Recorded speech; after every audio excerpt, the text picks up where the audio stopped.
รับฟังรายการธรรมะสู่ใจกับพระอาจารย์แก่นวัดสังขยอมได้ณบัดนี้ครับธรรมะสู่ใจยามสายมาแล้วเสียงดังแจ้วแจ้วมาแล้วเสียงธรรมธรรมะสู่ใจสาระเรื่องเก่าเรื่องหลังเตสนานังน้ำธรรมพระเจ้าตำนานโบราณนมนานเนื้อเจ้าเอามาก้อนไกใจความสเพเหละสิ่งใดละหลวมรวบรวมใจความมือหูที่แจ้งเล่าเก่าเล่าใหม่ขยายให้แจ้งด้วยแสงแห่งธรรมะน้ำธรรมคำสอนล้วนมีสาระได้มานำมาแจกแจงได้เข้าใจแจ่มแจ้งแดงแจ้งหายละแวงในบทบาทถอยหู้แล้วหู้แถมเอาจนเป่งป้อยบ่ได้มอยดังพร้อยตั้งใจฟังป้อนนานป้อนน้อยแปลงใจหวานดังตาลอ้อยคอยฟังสาระธรรมะย่อมบ่ละหลังขอเจิญจวนฟังทุกคนเน้อเจ้าทุกคนเน้อเจ้ากราบนมัสการถวายความเคารพหลวงพ่อพระครูสมุวิชวัตรวรกิจโจท่านผู้อำนวยการขึ้นวิทยุเพื่อการศึกษาพระพุทธศาสนาและวัฒนธรรม FM 104.50 วัดฝ่ายหินท่านผู้รักษาการแทนเจ้าวาดวัดฝ่ายหินท่านอาจารย์พระครูสดิษฐุราธรเจ้าวาดวัดสันขยอมวิหารอุโบสถไม้สักทองทรงล้านนาเจริญพรเจริญธรรมธรรมะสวัสดีกับบรรดาพ่อออกไม่ออกศรัทธาญาติโยมอุบาสกอุบาสิกาทายกทายิกาศรัทธานาบุญตั้งหลายทุกท่านทุกคนในวาระโอกาสยามสายเช้านี้ญาติโยมจะได้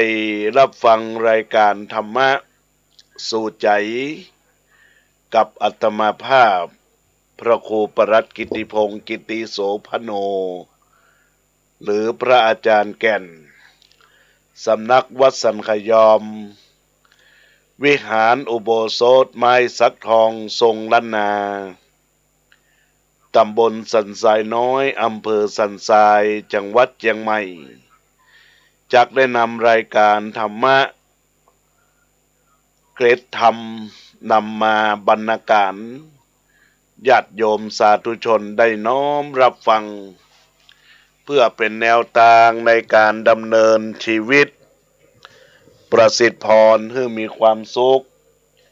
มีความเจริญก้าวหน้า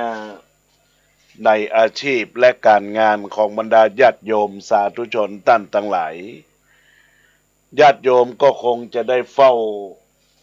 เปิดรับฟังจากคลื่นวิทยุ FM 104.50 ของวัดไฟหินแล้วก็ยังได้รับฟังในระบบ YouTube ของเพจขึ้นรายการธรรมะแล้วก็ทีวีออนไลน์ของทางวัดไฟหิน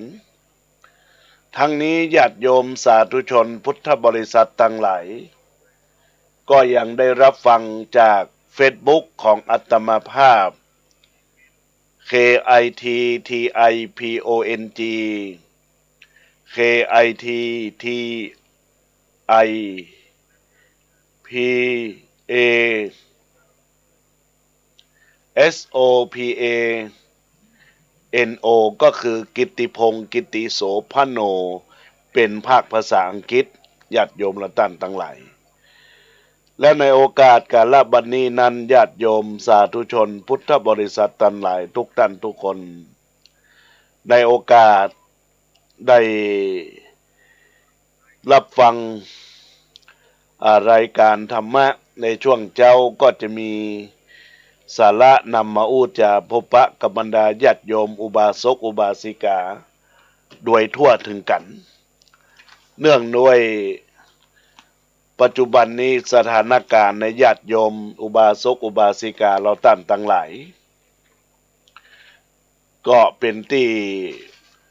สมควรระวังสมควรระวังในเรื่องของการเกิดขึ้นเรื่องของโรคหวัดไอ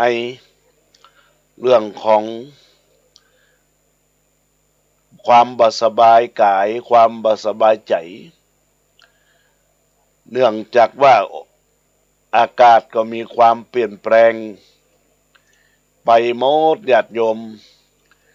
ตอนนี้เดือน3ละเดือนยี่และเดือน3ละตามหลักแล้วนี่จะน่าเป็นหน้าฝนหน้าหนาวแต่ปรากฏว่ามีฝนเกิดขึ้นมันเปลี่ยนแปลงนะญาติโยมแล้วก็ร่างกายเฮาก็รับบ่ได้บางครั้งก็เกิดโรคหวัดโรคไอโดยเฉพาะเป็นโรคโควิดในญาติโยมก็มาระบาดแถมแล้วเพราะฉะนั้นญาติโยมก็สมควรที่ระมัดระวังพยายามพกเจลแอลกอฮอล์พยายามใส่แมสอย่าไปฟังนำแมสนั้นถอดออกจากจมูกจากปากของเรามันก็จะเกิดความบ่สบายอกบ่สบายใจได้ในญาติโยมก็ต้องพยายามรักษาสุขภาพร่างกายของเราให้ดีงามจะได้เป็นโรคเป็นภัยไข้เจ็บหึมตั้งสติอยู่ในทานันตละของตนตัวของเฮาตั้นตั้งหลายญาติโยมและตั้นตั้งหลายญาติโยมคำว่าการทำการปฏิบัตินั้นเป็นเรื่องของความดีงามของเราตั้นตั้งหลายอาตมาภาพได้เกริ่นนำถึงการที่ญาติเราตั้นตั้งหลายจะต้องมีความระมัดระวังยับยั้งชั่งคิดความเกิดกับผู้คนต่างๆที่มันจะเกิดขึ้นกับเราท่านทั้งหลายก็มีเรื่องเกี่ยวข้องกับการที่ว่าการทำนบกันคืออันอย่างญาติโยมทั้งหลายก็คือคนเราผู้มีสติมีความเจริญทุกเมื่อพระพุทธภาษิตข้อนี้สอนให้ว่าคนเราทุกคนในโลกนี้จะเป็นคนประเภทไหนก็ตามเมื่อจะทำจะคิดหากมีสติเป็นเครื่องกำกับพินิจพิจารณาอยู่เสมอแล้วก็ยังมีความเจริญงอกงามตลอดกาลเป็นนิจแต่ถ้าหากบ่มีสติแล้วญาติโยมก็ย่อมจะทำให้ความสุขความเจริญงอกงามไปได้ยากคำว่าสติแปลว่าความระลึกได้ก่อนในเมื่อจะทำจะจะคิดหรือความกำหนดจดจำการที่ได้ทำคำที่ได้แล้วก็เป็นไปนานพอควรที่จะระลึกได้สติมีลักษณะสะกดไว้บ่ได้ล่องลอยไปตามอารมณ์นั้นๆตามปกติใจของคนเราในญาติโยมถ้าปล่อยคือเป็นไปตามลำพังไปตามอารมณ์ที่ตนปรารถนาที่ตนเองชอบใจหารู้ว่าเป็นคุณหรือเป็นโทษบ่ความรู้สึกเกิดขึ้นได้ก็เพราะสติเกิดขึ้นก่อนก็คือนึกถึงความรู้สึกจึงเกิดเพราะฉะนั้นก่อนทำก่อนก่อนคิดจึงจำเป็นต้องมีความปรารถนาต่อสติคือจะต้องมีสติในกิจการทุกสิ่งทุกอย่างจึงมีพระพุทธพจน์ที่ได้รับรองได้กล่าวไว้ว่าสติจำปรารถนาในที่ทั้งปวง ญาติโยมคนเราเนี่ยญาติโยมตั้งหลายลุกขึ้นหน้ามืดหรือว่าโดนอันอย่างเดินไปก็หกล้มไปเนี่ยเมื่อเดินไปจนคนนั้นจนคนนี้หรือว่าวัตถุสิ่งของยืนบ่ตรงทำอันอย่างคิดอันอย่างยังบ่ฮู้จำบ่ได้ดังนี้เป็นต้นก็เพราะว่าขาดสติเมื่อจะยืนเดินนั่งนอนให้มีสติระลึกได้ก่อนว่าตนจะอยู่ในอิริยาบถนั้นโดยบ่ลืมตัวบ่ลืมตนแล้วก็พูดพันไปด้วยความรู้สึกที่จะเกิดได้ป้องกันอันตรายนะญาติโยมป้องกันอันตรายมีให้เกิดความบ่ลืมตัวโดยเหตุนี้พระบรมศาสดาสัมมาสัมพุทธเจ้าของเฮานะญาติโยมท่านได้สอนเรื่องของสติปัฏฐานนะสติปัฏฐานสูตรนะเวลาจะยืนจะเดินจะนั่งจะนอนก็ตามต้องรู้สึกตัวเราเวลานี้เรายืนเวลานี้เราเดินเวลานี้เรานั่งเวลานี้เรานอนตลอดถึงการก้าวกายไปถอยหลังเหลียวแลหูเข่าเหยียดออกนุ่งห่มกินดื่มเคี้ยวลิ้มถ่ายอุจจาระถ่ายปัสสาวะจะรับตื่นนิ่งต้องทำความรู้สึกทุกขณะไปทั้งนี้ญาติโยมก็เพื่อที่จะให้มีสติกำกับอยู่ทำความรู้สึกทุกขณะเพื่อป้องกันความเสียหายบ่ให้บังเกิดขึ้นเพราะอาการนั้นๆทั้งรักษาใจมีฟุ้งซ่านด้วยเมื่อจะทำกิจการอย่างใดอย่างหนึ่งก็ดีเมื่อจะคิดเมื่อจะทำในสิ่งใดนั้นๆญาติโยมทั้งหลายก็ดีก็ต้องมีสติเป็นที่ตั้งก็คือนึกเสียก่อนแล้วจึงทำจึงจึงคิดการทำการการคิดที่มีความพลั้งพลาดก็เพราะขาดสตินั่นเองญาติโยมสาธุชนทั้งหลายส่วนใจอันหาสติควบคุมบ่ได้ก็ย่อมแล่นไปในอารมณ์ต่างๆสุดแต่จะพอใจบ่มีการยับยั้งคิดเลือกสรรดูว่าอย่างไรควรอย่างไหนบอกควรเมื่อมีสติกำกับอยู่ก็ย่อมรู้จักเพื่อที่จะยับยั้งและเลือกเอาแต่ส่วนดีก็เปรียบเสมือนในญาติโยมกับการขับรถการขับรถนั้นต้องมีสติคอยกำกับอยู่ตลอดเวลาหากบ่มีสติก็ย่อมทำความเสียหายความทุกข์ความเดือดร้อนให้เกิดแก่ตนพ่องแก่คนอื่นพ่องบ่มีอันยังดีความเป็นส่วนรถที่มีคนขับเป็นผู้มีสติก็ย่อมไปได้ดีสำเร็จผลเป็นอย่างดีความเป็นไปของบุคคลนะญาติโยมเราก็ฉะนั้นผู้มีจิตใจหาสติครอบคลุมบ่ได้ก็ย่อมประพฤติทางการกายวาจาอย่างผิดพลาดทำความเสียหายให้เกิดแก่ตนผู้อื่นฝ่ายผู้มีใจที่มีสติคอยกำกับอยู่ก็ย่อมประพฤติกายวาจาในทางที่ถูกทำความดีให้เกิดเป็นผลทำบุคคลให้เป็นผู้รู้เท่าทันเชิงกรณียกิจ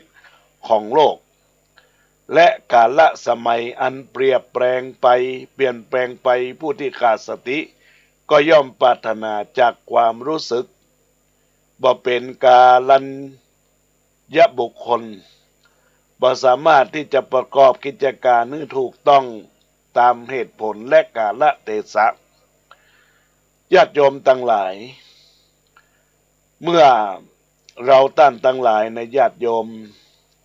ขณะที่เห็นรูปฟังเสียงดมกลิ่นลิ้มรสดมกลิ่นลิ้มรสถูกต้องสัมผัสและก็นึกอันหยังถ้าใจไร้สติก็ซึ่งเป็นผู้บังคับบัญชา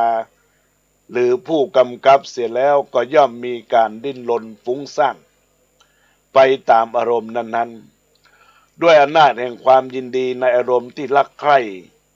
ขัดเคืองในอารมณ์ที่จงเกลียดจงชังปั่นป่วนไปตามปกติของตน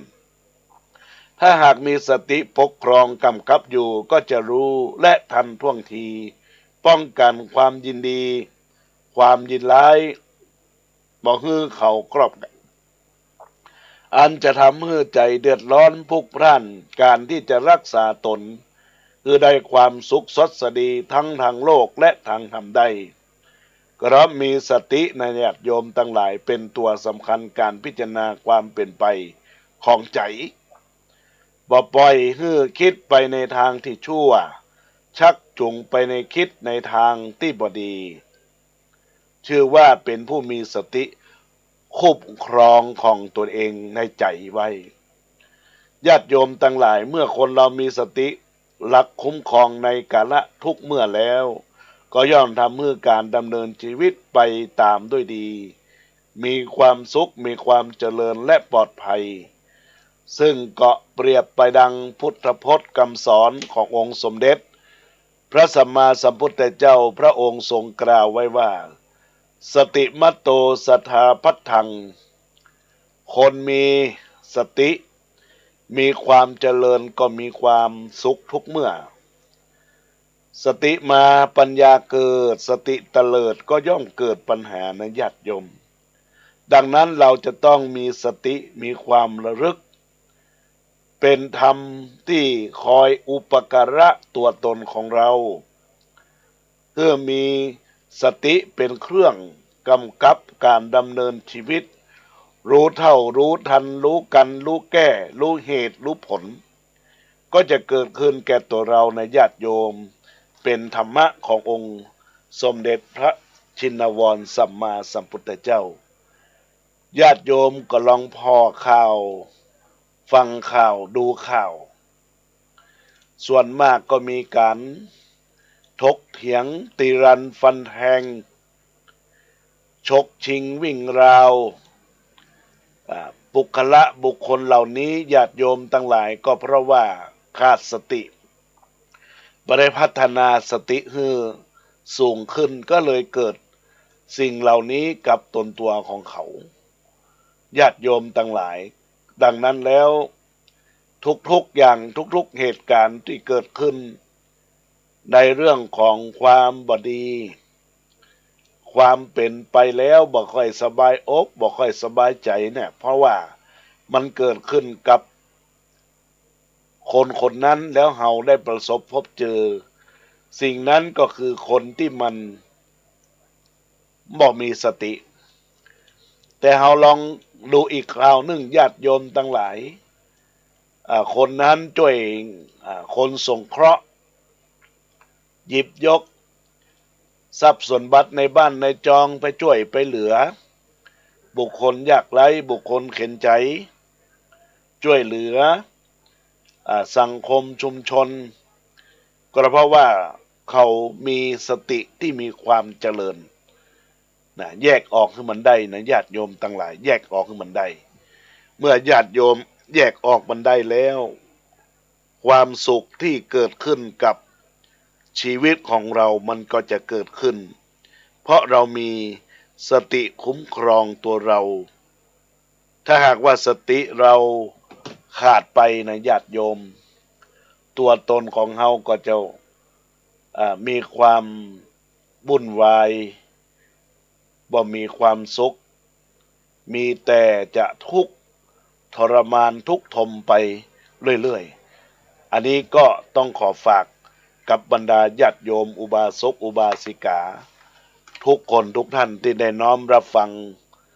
รายการธรรมะยามสายกับอาตมาภาพพระอาจารย์แก่นในโอกาสนี้ก็เป็นกุศลที่จะเกิดก่อให้ตัวเฮามีความสบายอกมีความสบายใจเมื่อใจเราเป็นกุศลใจเราดีใจเราคิดดีทำดีพูดดีและปฏิบัติดีสิ่งเหล่านั้นมันก็เกิดกับตัวเรานะญาติโยมและท่านทั้งหลาย นะก็คือความสุขนั่นแหละจะได้มามีความทุกข์เพราะทุกสิ่งทุกอย่างในญาติโยมก็มี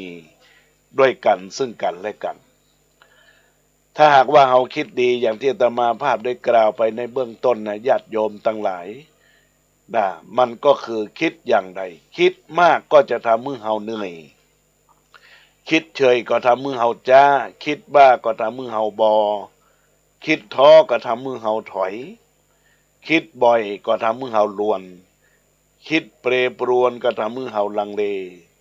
คิดเกเรก็ทำให้เราลุดนอกกรอบ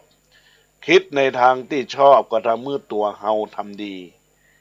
ถ้าคิดคิดยิคิดทีนะญาติโยมตั้งหลายก็เป็นคนใจแคบคิดแปลกๆก็ทำให้เราเพี้ยนคิดบ่เบียดเบียนทำให้เรามีเมตตาคิดซ่าๆก็ทำให้เรามักมีเรื่องคิดถึงเพื่อนก็ทำให้เรามีกำลังใจคิดถึงพระรัตนตรัยก็ทำให้เรามีความศรัทธาคิดถึงบิดรมารดาก็ทำให้เรามีความกตัญญูเนี่ยญาติโยมคิดถึงคุณครูก็ทำให้เรานั้นญาติโยมทั้งหลายมีความรู้จากครูบาอาจารย์คิดถึงเรื่องบดีบงามนะญาติโยมก็คิดนะด้วยความรู้สึกผิดนะญาติโยมแล้วก็คิดอันตรายก็ทำให้เราบ่ประมาทคิดถึงการบริจาคก็ทำให้เรามีบารมีคิดถึงปูชนียบุคคลที่ดีคือคนดีสีเชียงใหม่ก็ต้องคิดถึงครูบาเจ้าสลีศรีวิจัยนักบุญแห่งล้านนาไทยที่สร้างสมหนทางข้ามล่วงพ้นไปถึงบนดอยสุเทพญาติโยมเป็นหนทางมักกาไปสู่พระนิพพานก็คือการประพฤติปฏิบัติธรรมบนยอดดอยสุเทพนะญาติโยมนี่ก็เปิ้นก็คงคิดไว้ในอกในใจก็จึงเกิดเป็นชีวิตที่เกิดขึ้นในตัวตนของตำนานความดีนะญาติโยมทั้งหลายก็ต้องขอฝากกับบรรดาญาติโยมสาธุชนพุทธบริษัทเราท่านทั้งหลายทุกท่านทุกคนตัวยญาติโยมสาธุชนพุทธบริษัททั้งหลายทุกท่านทุกคนในโอกาสวันนี้ธรรมะยามสายของอาตมาภาพจะได้ประชาสัมพันธ์การงานเกี่ยวข้องกับ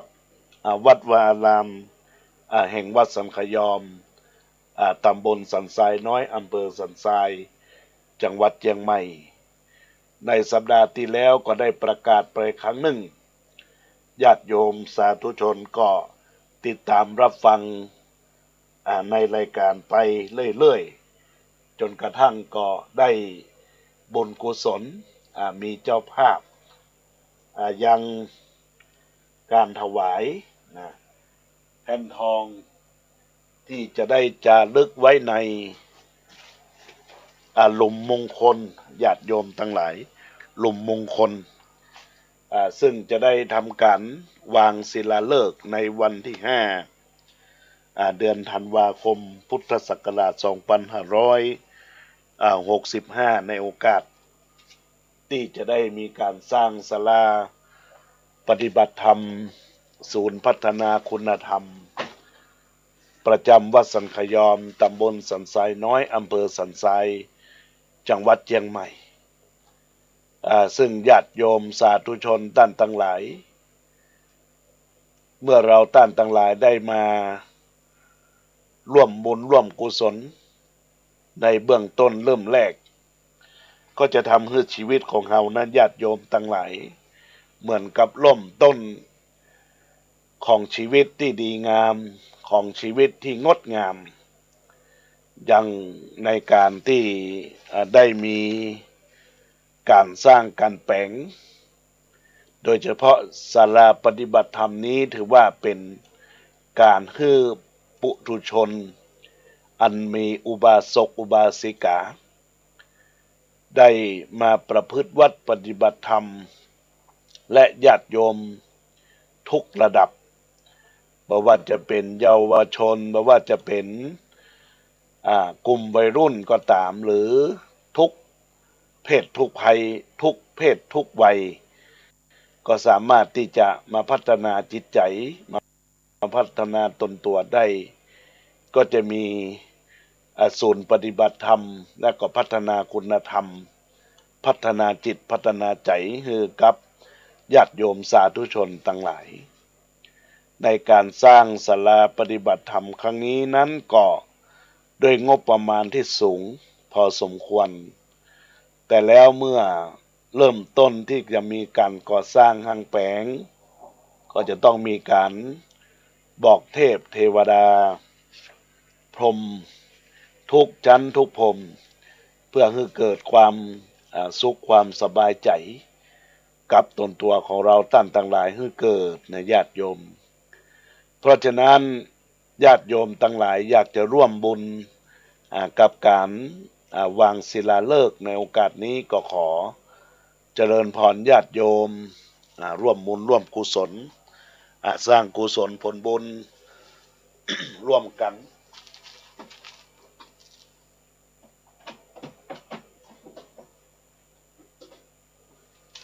ในโอกาสนี้ก็ท่านใดอยากจะร่วมเป็นเจ้าภาพแผ่นทองเงินแผ่นทองเงินนาคก็มาร่วมรับเป็นเจ้าภาพก็แผ่นละ100 บาทนะญาติโยมหรือว่า99 บาทแต่ญาติโยมทั้งหลายก็อีกบาทนั้นน้อมถวายยังพระพุทธพระธรรมพระสงฆ์รัตนะแก้ว3ประการนะญาติโยมศรัทธาญาติโยมที่ติดตามรับฟังรายการก็ได้น้อมถวายปัจจัยโอนมาก็มีญาติโยมอันมีนางสาวกุลยากรกันทวีได้ร่วมมาเป็นเจ้าภาพแผ่นทองจำนวน3 แผ่นอาตมาภาพก็ได้เขียนไปเป็นที่เรียบร้อยร่วมบุญ300 บาทแม่ศรีนวลอาแก้ว1 แผ่น100 บาทอาจารย์สมพงษ์หรือว่าครูบอยเทพประสิทธิ์ปุกงาได้ร่วมบุญอีก3 แผ่น300 บาทแล้วก็แม่จันเพ็งคำมา1 แผ่น100 บาทนางมัทนมนมโนรี1 แผ่น100 บาทแม่อาลีสดับ2 แผ่น200 บาทแม่นวลประจงมนเตชะกุลพงกรได้ร่วมบุญจำนวน2 แผ่น200 บาทญาติโยมทั้งหลายแล้วก็ไม่มีแม่ครูเรียนทองจันทีร่วมบุญมา4 แผ่น400 บาทแม่ลำพันธ์แม่แดงก้อนแก้ว5 แผ่น500 บาทป้อนนานอินสมตะพิน10 แผ่น1,000 บาทแม่จันเพ็ญคำโพธา3 แผ่น300 บาทร่วมบุญมาในการทำบุญอีก300 บาทเป็น600 บาทญาติโยมทั้งหลายอันนี้ก็เป็นบุญกุศลที่ได้สร้างปรมีธรรมในกุศลและเจตนาของคณะศรัทธาญาติโยมสาธุชนพุทธบริษัททั้งหลายที่ได้รับฟังรายการธรรมะยามสายในโอกาสบัดนี้ในญาติโยมสาธุชนพุทธบริษัททั้งหลายถ้าหากว่าจะร่วมบุญหรือว่าจะได้มาร่วมบุญพิธีอาตมาภาพก็จะได้ประกาศในโอกาสนี้ตัวว่าในวันที่4เป็นวันตกแต่งดาเครื่องไตรยทานตลอดถึงสถานที่ทุกอย่างทุกประการที่เราตั้งหลายจากได้สร้างปารมีธรรมร่วมอกร่วมใจกันซึ่งกันและกันนั่นก็เป็นสิ่งที่จะก่อเกิดกับตนตัวของเราตั้งหลายที่มีพละบุญจะได้ร่วมสร้างกันในเวลา8 โมงเป็นต้นไปของประจำวันที่4ธันวาคมพุทธศักราช2565นั้นตรงกับขึ้น11 ค่ำเดือน3 เหนือก็จะมีการตกแต่งสถานที่ที่เครื่องบวงสรวงพรหมเทวาทุกอย่างแล้วก็สถานที่ในการรับรองพระเจ้าประสงค์ครูบาอาจารย์ญาติโยมสาธุชนท่านผู้มีเกียรติทั้งวันในเวลา 16 นาฬิกานั้นจะได้มีพิธีอาราธนาสักการะพระพุทธปฏิมาประธานหลวงพ่อพระประธานที่มีนามชื่อว่าหลวงพ่อพระไสยหน้าตัก9 นิ้ว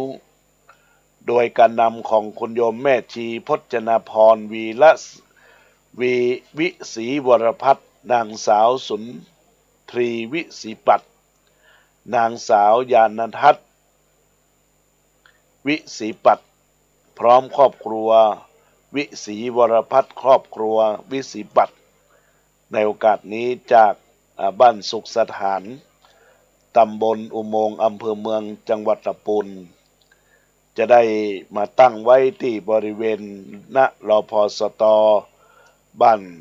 สันขยอมตำบลสันทรายน้อยอำเภอสันทรายจังหวัดเชียงใหม่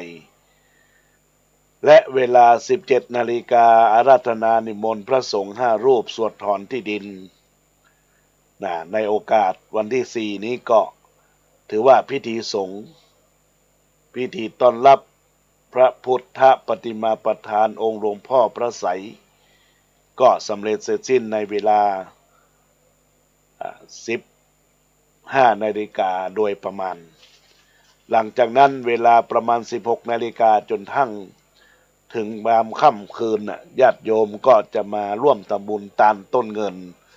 ตานต้นทองเพื่อสร้างบารมีก่อเกิดกับศาลาปฏิบัติธรรมในวันจันทร์ที่ 5 ธันวาคม 2565 ขึ้น 12 ค่ำเดือน 3 เหนือเวลา 7 นาฬิกาญาติโยมโดยประมาณก็ได้พร้อมเพรียงกันเพื่อที่จะได้ร่วมกันประกอบพิธีบวงสรวงเทพพรหมเทวาสิ่งศักดิ์สิทธิ์ทั้งหลายทั้งปวงบูรพมหากษัตริย์ทุกพระองค์เวลา 9:39 นาทีได้อาราธนานิมนต์พระเดชพระคุณหลวงพ่อพระภาวนาธรรมภิรัตน์รองเจ้าหน้าอำเภอเมืองเชียงใหม่เจ้าวาดวัดลำเปิงตะโปธารามอำเภอเมืองเชียงใหม่ได้มาเป็นต้นเป็นประธานเจิมแผ่นศิลาฤกษ์เสามงคลทุกเสาแล้วก็อุปกรณ์มงคลที่ประกอบพิธีมงคลหลังจากนั้นญาติโยมสาธุชนทั้งหลายจะได้ร่วมกันรับฟังการเจริญพระพุทธมนต์ของพระสงฆ์องค์เจ้าที่อาราธนาจำนวน21 รูปเมื่อโอกาสได้กระทำบำเพ็ญบุญที่เกิดขึ้นแล้วก็จะมีการปักมุดปัก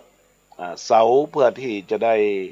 ประกอบพิธีวางศิลาฤกษ์ของมงคลทุกอย่างวางหินเงินหินทองหินนาคทุกอย่างทุกประการตอนนั้นก็ประกอบพิธีวางศิลาฤกษ์สืบไปจะส่งเจริญพุทธมนต์สืบบุราชตาเสริมปรมีแล้วก็ญาติโยมสาธุชนทั้งหลายร่วมรับประทานอาหารกลางวันแบบลงทานอันนี้ก็เป็นกำหนดการคร่าวๆขั้นตอนที่จะได้น้อมประพฤติปฏิบัติสร้างเสริมบารมีธรรมคือเกิดกับตนตัวของบรรดาญาติโยมอุบาสกอุบาสิกาทายกทายิกาท่านใดที่รับฟังรายการในช่วงเช้านี้ใครอยากจะร่วมกระทำบุญสร้างกุศลเขียนแผ่นทองนาคเงินก็สามารถแจ้งความประสงค์จำนงหมายจากเบอร์โทรศัพท์ 096-262-9694 หรือแอดไลน์ 096-262-9694 ทักทายเข้ามาได้ญาติโยมเป็นบุญกุศลสร้างสมบารมีให้เกิดกับตัวเอง ในโอกาสนี้ตัวเองญาติโยมและท่านทั้งหลายก็ขอเจริญพรกับทุกคนทุกท่านที่ได้รับฟังรายการธรรมะยามสายในโอกาสนี้ธรรมะสู่ใจยามสายในโอกาสนี้ก็สร้างสมบารมีเพื่อเกิดกับตนตัวของท่านทั้งหลายญาติโยมและท่านทั้งหลายก็เป็นบุญเป็นกุศลเนอะญาติโยมเป็นช่วงท้ายเดือนธันวาคมพุทธศักราช 2565 ละทำบุญส่งท้ายปีเก่าสิ่งใดที่ทำไปแล้วมีความบ่สบายอกมีความบ่สบายใจก็สร้างสมบารมีเพิ่มพูนบารมีไปนะญาติโยมก็จะก่อเกิดความสุขความเจริญก้าวหน้ารุ่งเรืองในชีวิตและการงานของบรรดาญาติโยมสาธุชนทั้งหลายตอนนี้ก็คงจะได้เป็นโอกาสเวลาที่จะได้ทักทายกับบรรดาญาติโยมอุบาสกอุบาสิกาทายกทายิกาทางบ้านโดยเฉพาะญาติโยมที่รับฟังติดตามรับฟังอาตมาภาพในโอกาสนี้ก็จะได้เจริญพรกับบรรดาธรรมสวัสดีกับบรรดาญาติโยมคุณโยมพินชริยานิติประสาทเจริญพรกับป้อนนานอินสมตะพินพิธาจารย์ของเมืองเชียงใหม่เจริญพรญาติโยมสาธุชนทั้งหลายอันมีแม่เกษณีชัยเทพก็ร่วมอนุโมทนาในสาระธรรมะดีๆขออนุโมทนาขอบคุณกับโยมแม่ตัวเจริญพรกับคุณโยมแม่จันเพ็ญคำโพธาเจริญพรกับแม่มารีนภิกุลเจริญพรกับยายนวลเตชะกุลพงกรเจริญพรกับพ่อครูบอยหรือท่านอาจารย์สมพงษ์ปลูกงาครูบอยเทพประสิทธิ์ที่ได้ทักทายเข้ามาเจริญพรกับคุณโยมอัมพรอาสกิจเจริญพรกับคุณโยมกาจากบ้านนางเหลวตอนนี้มีสายเข้ามาในไลน์การไม่สาเจ้าเจริญพรโยมแม่เจ้าจะรับฟังเนาะแม่น้อวันนี้ธรรมะตอนเช้ายินดีกับแม่ตัวนึงวันนี้ออกวัน9 โมงถึง10 โมงก็ไปเจอกันวันพฤหัสแถมกรรมเนาะแม่น้อผัดสุกจ้าไปเลยเนาะอนุโมทนาขอบคุณกับโยมแม่ตัวเนอเจริญพรเจริญพรเจริญพรตอนนี้ก็โยมแม่แสงล่าลักธงก็ได้ทักทายเข้ามาในรายการแล้วก็มีญาติโยมจากไลน์ที่ได้ส่งลิงก์สัญญาณไปก็มีแม่นวลนิดชวชาติแม่ครูเปรมจิตอุปพันธ์แล้วก็มีคุณโยมยานวดีได้ทักทายเข้ามาในกุศลละเจตนาญาติโยมที่ได้กดไลค์กดแชร์ตอนนี้มีสายเข้ามาแห่งครั้งหนึ่งแม่แสงล่าธงลักษ์เนาะเจ้าอนุโมทนาจ้ายินดีเจริญพรกับแม่แสงล่านามสกุลของเปิ้นก็ธงรักนะในโอกาสนี้ก็ได้ทักทายเข้ามาในรายการตอนนี้ญาติโยมท่านใดที่ได้กดไลค์กดแชร์ก็เจริญพรที่เบอร์โทรศัพท์0962629694ตอนนี้ญาติโยมอันใหม่มีแม่ยุพินมหานาม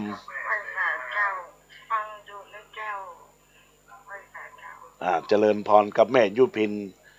มหานามจากบ้านสันไซมูลได้ทักทายเข้ามาในไลน์ข้อความเสียงมาก็ได้เปิดให้ญาติโยมได้รับฟังเพื่อเป็นสิ่งที่ดีงามกับญาติโยมที่ได้ทักทายอูจ๋า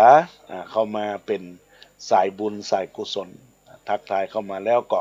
เจริญพรขอบคุณอนุโมทนาเจริญพรกับคุณโยมหนูแหม่มค่ะได้ทักทายเข้ามาชื่อเฟซของเปิ้ลก็ยินดีปีดากับการที่ได้ทักทายเข้ามากดไลค์กดแชร์ เข้ามาทุกท่านทุกคนในโอกาสนี้โดยก็ขอเจริญพรขอบคุณอนุโมทนาญาติโยมและท่านทั้งหลายซึ่งใน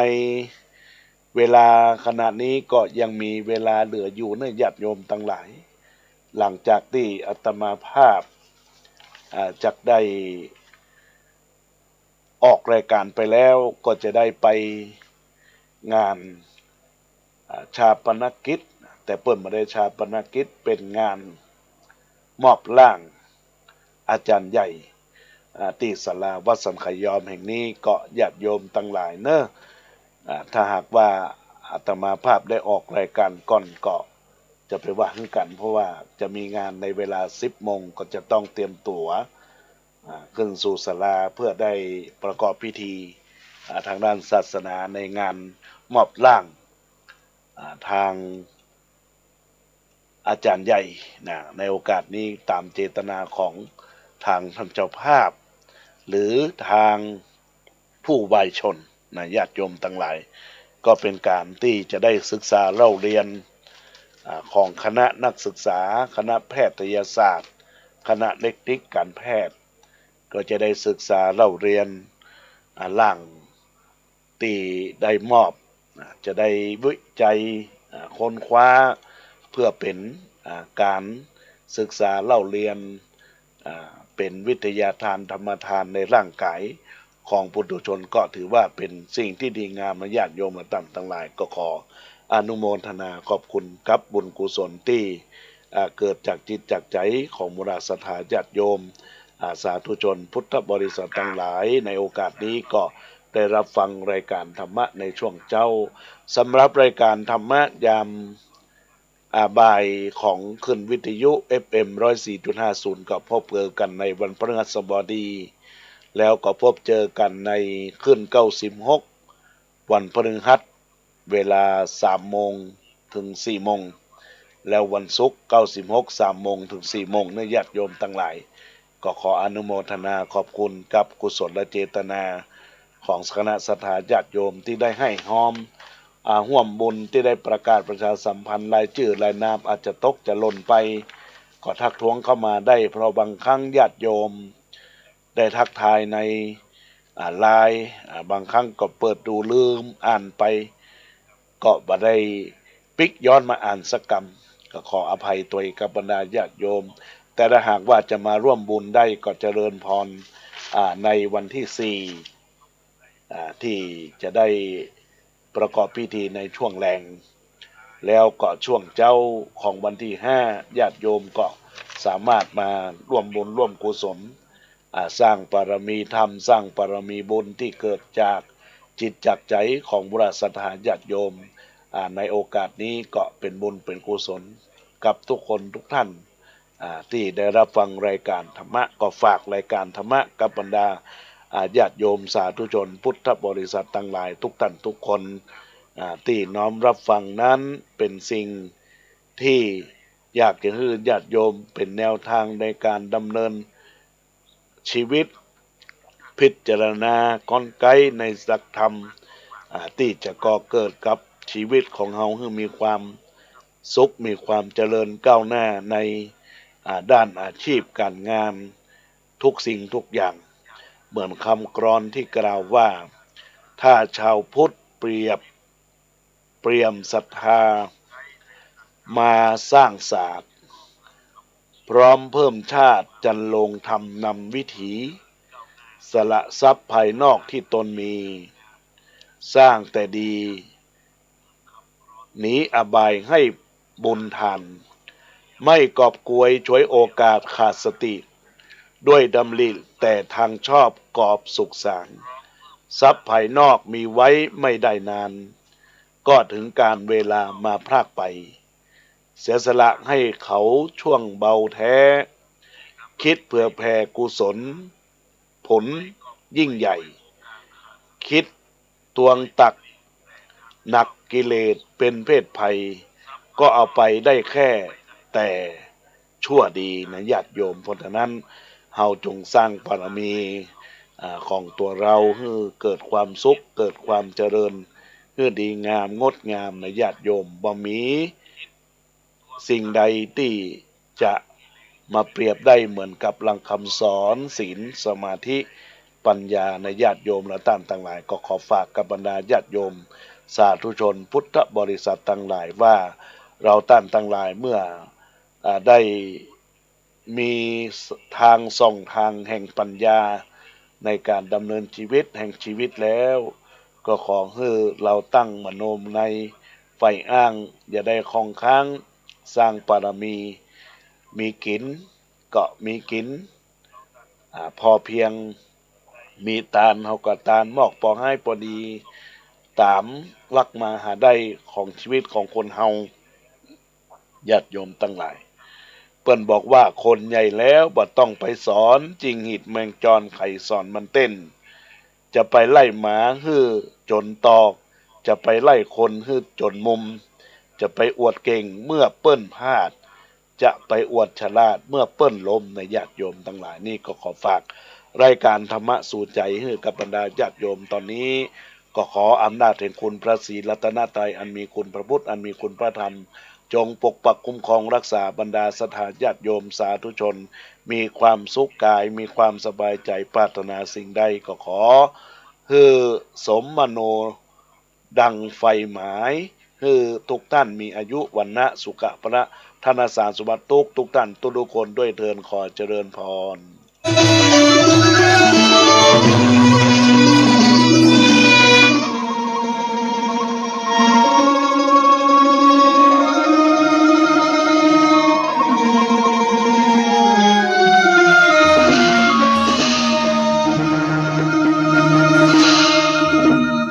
ขอเจิญร่วมเป็นเจ้าภาพเป็นศาลาปฏิบัติธรรมศูนย์พัฒนา